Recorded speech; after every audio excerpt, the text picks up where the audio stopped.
जय माता दी दोस्तों, आप सभी का आपके अपने यूट्यूब चैनल संस्कार कथा प्रेरणा पर हार्दिक स्वागत है। आज रसपान कीजिए देवी भागवत पुराण के 9वें अध्याय का।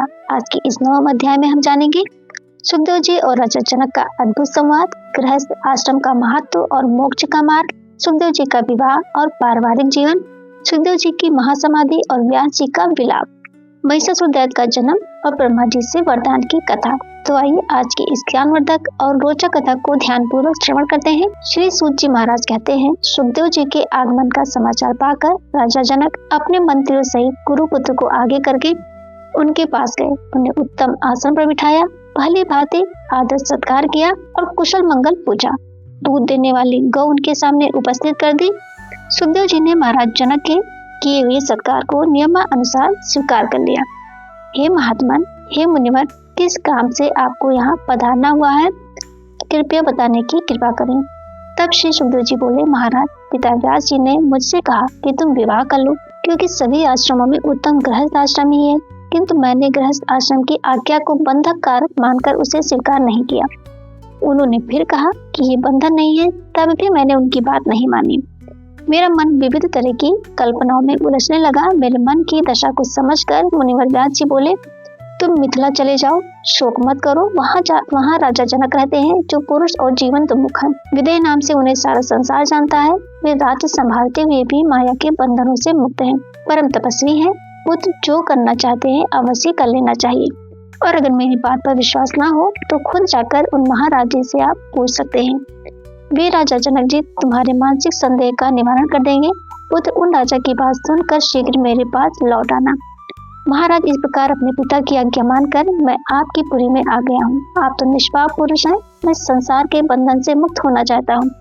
मुझे बताइए कि मुझे क्या करना चाहिए। राजन, तब तीर्थ, व्रत, यज्ञ, स्वाध्याय, तीर्थ यात्रा या फिर ज्ञान, इन साधनों में से किसका आश्रय लेने से मुक्ति सुलभ होती है, ये कहने की कृपा करें। तब राजा जनक ने कहा, सुनो, मोक्ष मार्ग का अनुसरण करने वाले ब्राह्मण को चाहिए कि पहले उसका यज्ञोपवीत संस्कार हो, फिर विद्या पढ़ने के लिए वह गुरु के यहाँ रहे। वेद और वेदांत का अध्ययन हो जाने पर गुरु को गुरु दक्षिणा दे, उसका समावर्तन हो, फिर वह विवाह करके गृहस्थ आश्रम में रहने का अधिकार रखता है।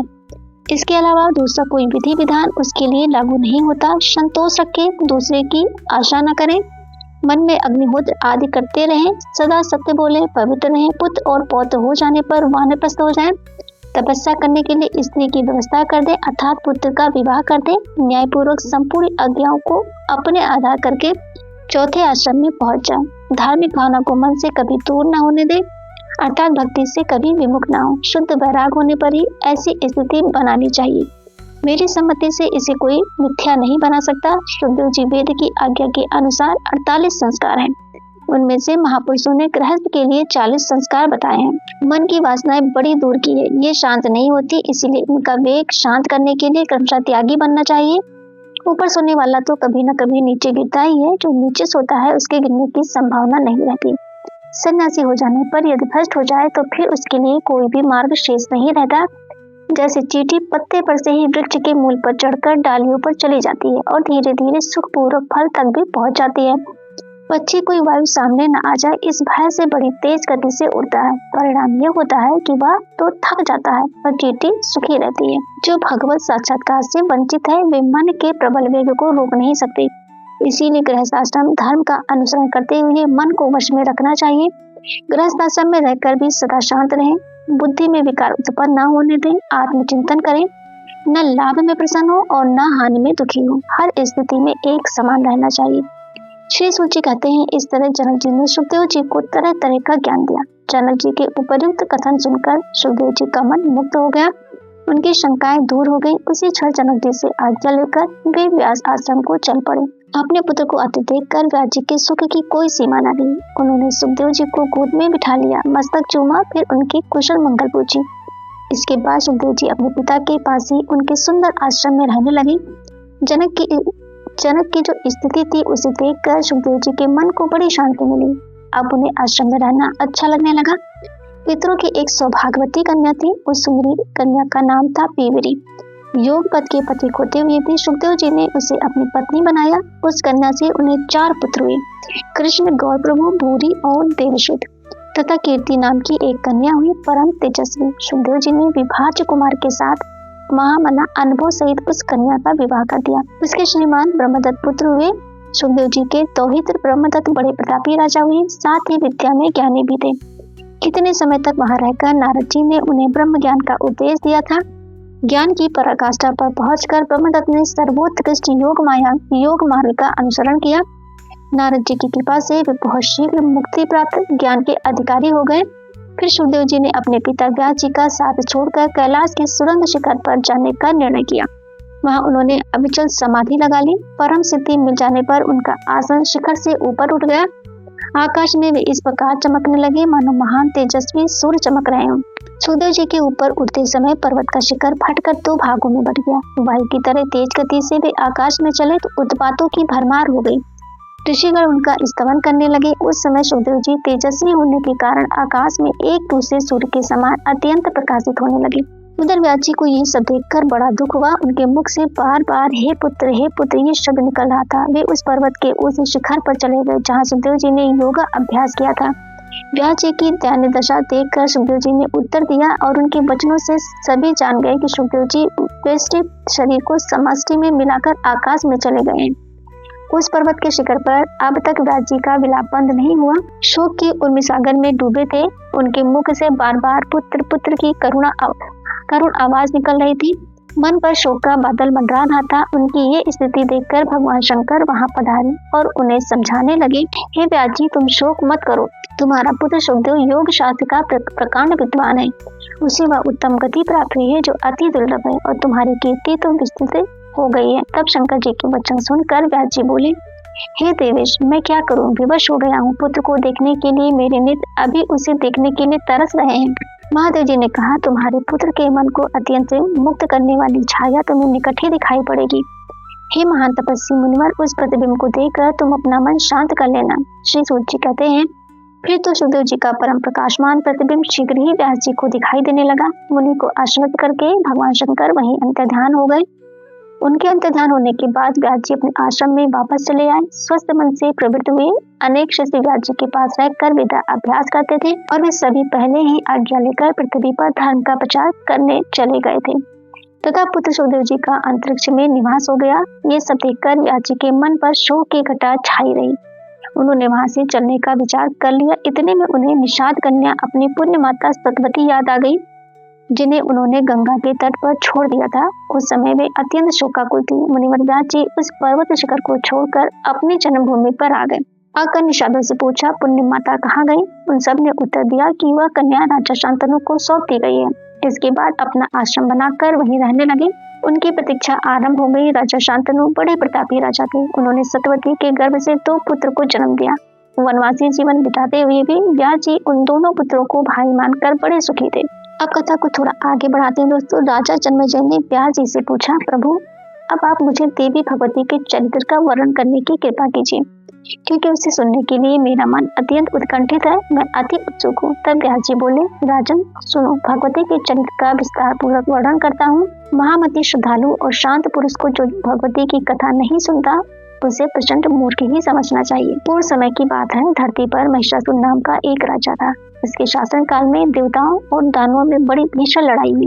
देवता उसकी तपस्या देखकर अत्यंत आश्चर्य में पड़ गए थे। 10,000 वर्षों तक वह अपने इष्ट देव का अपने हृदय में ध्यान करता रहा। महाराज, इसके बाद उसके आराध्य देवलोक पितामह ब्रह्मा जी प्रसन्न हो गए। वे हंस पर विराजमान होकर वहां आए और बोले, हे धर्मात्मा, वर मांगो, मैं तुम्हारा मनोरथ पूर्ण करने के लिए तत्पर हूँ। तब महिषासुर ने ब्रह्मा जी से कहा, हे देवादिदेव, हे महाभाग ब्रह्मा जी, मैं आपसे अमर हो जाने का वरदान चाहता हूँ। पितामह, जिस प्रकार मृत्यु का भय सामने न आए वैसा ही वरदान देने की कृपा कीजिए। महिषासुर की बात सुनकर ब्रह्मा जी ने कहा, जन्मे हुए प्राणी का मरना और मरे हुए का जन्म लेना ये बिल्कुल निश्चित है। ये नियम सदा लागू रहता है। सभी प्राणियों की जन्म लेने और मरने की क्रिया अनिवार्य रूप से सदा चलती रहती है। बड़े बड़े पर्वतों और समुद्रों का भी कभी न कभी अंत हो जाता है। इसलिए राजन, मृत्यु के विषय को छोड़कर दूसरा जो कुछ भी तुम्हारे मन में इच्छा हो वह मुझसे मांग सकते हो। तब महिषासुर बोले, पितामह, देवता, दैत्य और दानव, इनमें से किसी भी पुरुष से मेरी मृत्यु कभी ना हो। कोई स्त्री ही मुझे मार सके। इसीलिए हे ब्रह्मा जी, इस प्रकार से मेरा मरण निश्चित करने की कृपा कीजिए, पर जो स्वयं अबला है और मुझे मारने में भला समर्थ कैसे हो सकेगी। तब ब्रह्मा जी ने कहा, तथास्तु, ठीक है, जब कभी भी स्त्री के द्वारा ही तुम्हारी मृत्यु निश्चित होगी। महाभाग महिषासुर पुरुषों के हाथ तुम कभी नहीं मर सकोगे, ये वरदान मैं तुम्हें देता हूँ।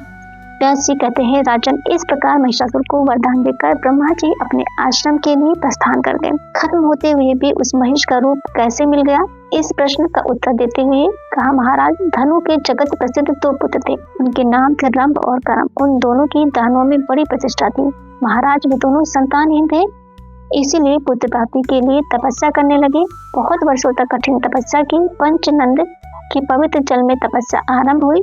करम ने जल में डूबकर बड़ी कठिन तपस्या करना शुरू किया। प्रशांत स्वभाव वाला रंभ वट वृक्ष के नीचे गया और पंचाग्नि की व्यवस्था करके तपस्या में लीन हो गया, साधना में तत्पर हो गया। तब उन दोनों दैत्यों की स्थिति का पता लगने पर सुरपति इंद्र महान दुखी हो गए। वे स्वयं पंचनंद पर पहुंचे। ग्रह का वेद धारण करके उन्होंने जल में प्रवेश कर लिया और तपस्या करते हुए करम के पैर पकड़ लिए।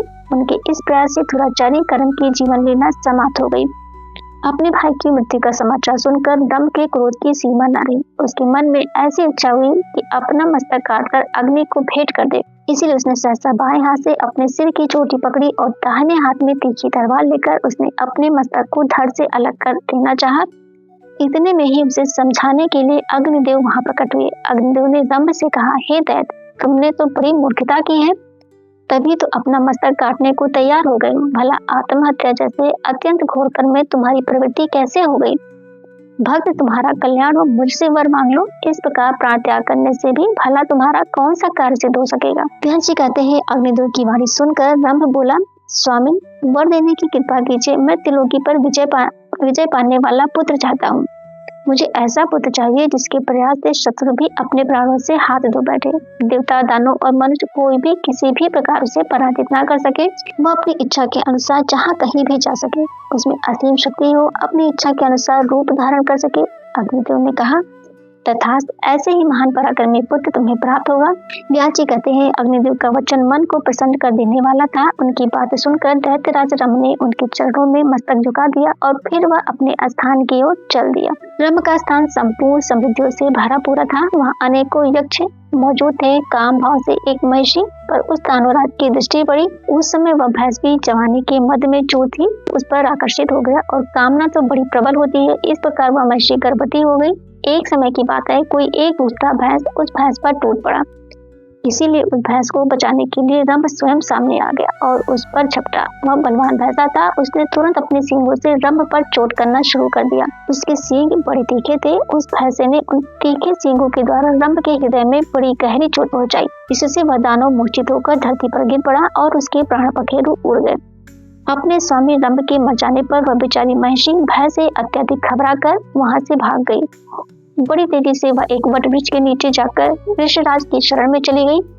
उसके पीछे लगा हुआ वह भैंसा भी वहीं पहुंच गया। बल्कि अभिमान में तो वह चूर था ही। ऋषराज ने देखा कि वह महिषी अत्यंत आतुर होकर अपनी आंखों से आंसू गिरा रही है और भय से उसका कलेजा कांप रहा है। साथ ही पीछे दौड़कर आता हुआ भैंसा भी उन्हें दिखाई दिया। लेकिन उस भैंस की रक्षा करने के लिए ऋषिराज उस भैंसे का सामना करने के लिए तत्पर हो गए। उन्होंने उस भैंसे को मार डाला और रंभ के शरीर को उठाकर उसका दाह संस्कार करने के लिए चिता पर रख दिया। पति के मृत शरीर को चिता पर देखकर उस महिषी के मन में भी निश्चित विचार आ गया कि मैं भी अपने पति के साथ सती हो जाऊं। ऋषिराज के रोकने पर भी उसके विचार मन में जरा भी परिवर्तन नहीं हुआ और वह जलती हुई चिता में बैठ गई। उसने अपने प्रिय पति को अपने हृदय से लगा लिया। उसी समय चिता के मध्य भाग से महाबली महिषासुर प्रकट हुआ। पुत्र पर कृपा करने वाला रंभ भी एक दूसरा शरीर धारण करके रक्त बीज के रूप में चिता से बाहर निकला। इस प्रकार महिषासुर और रक्त बीज इन दोनों की उत्पत्ति महाबली रंभ से ही हुई। इसके बाद मुख्य दानव एकत्र हुए और उन्होंने महिषासुर को वहां की राजगद्दी पर अभिषेक कर दिया। राजन महिषासुर देवताओं, दानवों और मनुष्यों सबको कष्ट देने लगा। महाराज महिषासुर के जन्म और उसको मिले हुए वरदान का यही प्रसंग है। अब आगे की कथा अगले अध्याय में सुनेंगे दोस्तों कि कैसे महिषासुर के अत्याचारों से त्रस्त होकर देवताओं ने भगवती का आवाहन किया और कैसे महिषासुर का वध हुआ। भक्तों, आगे की कथा में आप सुनेंगे कि किस प्रकार देवी दुर्गा प्रकट होकर महिषासुर का वध करती हैं। यदि आपको देवी भागवत की ये पवित्र कथा अच्छी लगी हो तो वीडियो को जरूर से जरूर लाइक करें, कमेंट में जय माता दी अवश्य लिखें और हमारे चैनल संस्कार कथा प्रेरणा को सब्सक्राइब करना बिल्कुल भी ना भूलें, ताकि आपको ऐसी ही पौराणिक और आध्यात्मिक कथाएं लगातार मिलती रहें। जय माता दी। अगले अध्याय में फिर मिलेंगे देवी भगवती की और भी अद्भुत लीला के साथ। तब तक के लिए जय श्री कृष्ण दोस्तों।